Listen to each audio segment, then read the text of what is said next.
Singapore generated a record amount of food waste last year, and while the recycling rate has risen, it still falls short of the government's target to have 30% of food waste recycled by 2012. This week, Monica Kotwani puts the spotlight on the issue of food waste and the measures that are needed to tackle it.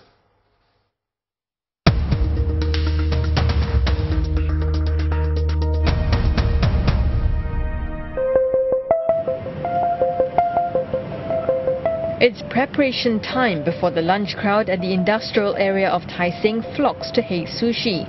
And the restaurant staff is ready, preparing sushi with fresh cuts of salmon and rice. While doing so, the restaurant, owned by Sakai Holdings, ensures very little goes to waste. Bits of the salmon that do not make the cut for sashimi are used in the salad or as topping for the gonkan sushi dish. Salmon skin is deep fried and pounded into pieces for salmon skin sushi. Fish bones are used as soup stock, and Sakai Holdings has been piloting a treatment plant on its own premises to convert excess fish bones and other food waste into animal feed.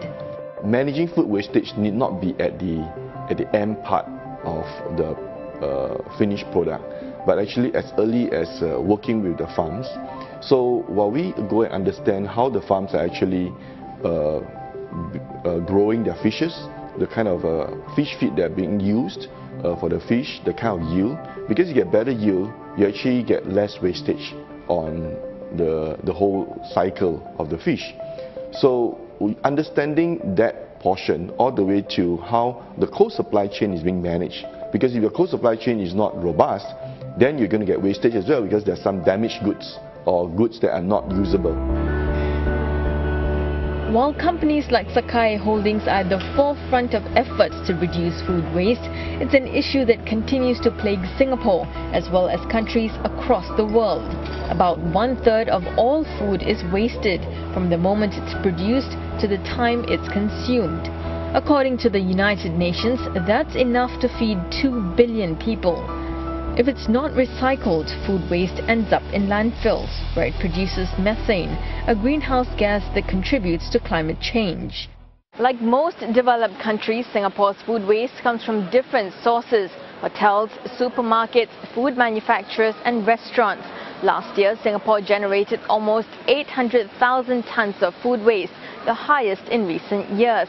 Imagine 95 football fields like this filled up with expired food, leftovers from hotel buffets, and even that dinner you could not finish last night. Experts say each individual in Singapore could be producing up to 400 grams of food waste every day.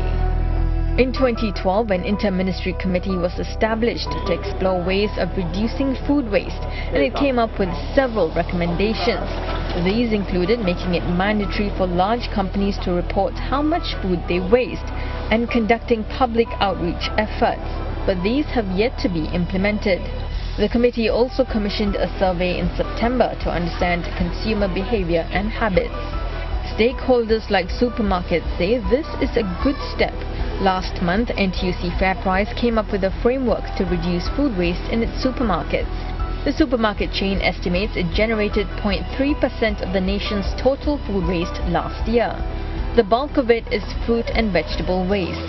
Over the years, it's been trying to reduce food waste.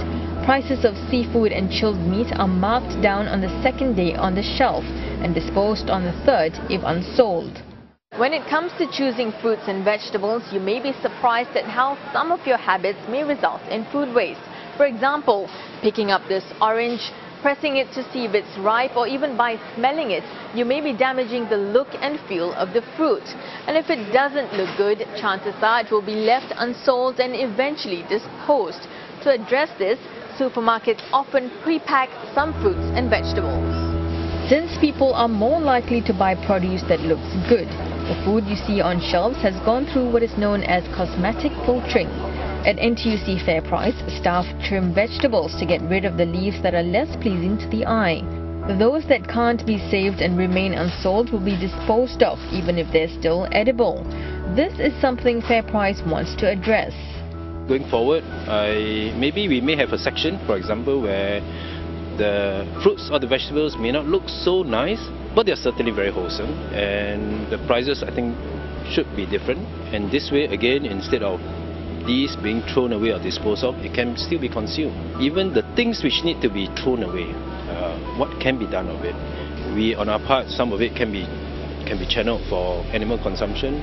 Some of it could be energy used for energy, biofuel and all that. About 50 FairPrice stores also donate items such as dented cans, vegetables and other products to organizations such as Food Bank in Singapore and Food from the Heart. FairPrice says these products are still wholesome and edible and are redistributed to underprivileged Singaporeans. According to official figures, food waste has risen by about 42% since 2007. The biggest contributors are the manufacturing and retail sectors. Green Future Solutions, an environmental consulting company, is planning a campaign to educate businesses on how to cut food waste.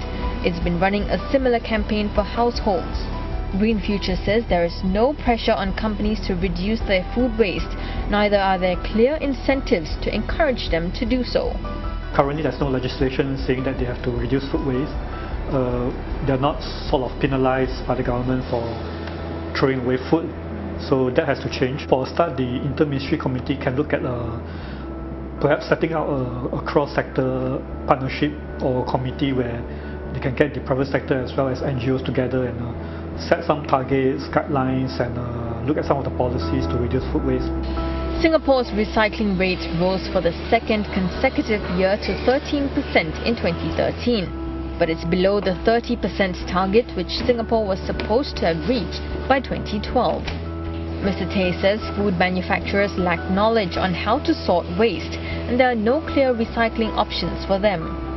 This is also one of the reasons why Singapore's only food recycling plant, IUT Global, shut down in 2011. The plant, which turns food waste into biogas and fertilizer, was operating at below capacity since it opened in 2008. We felt that commercial scale recycling plant, our recycling rate will probably remain constant over the next few years.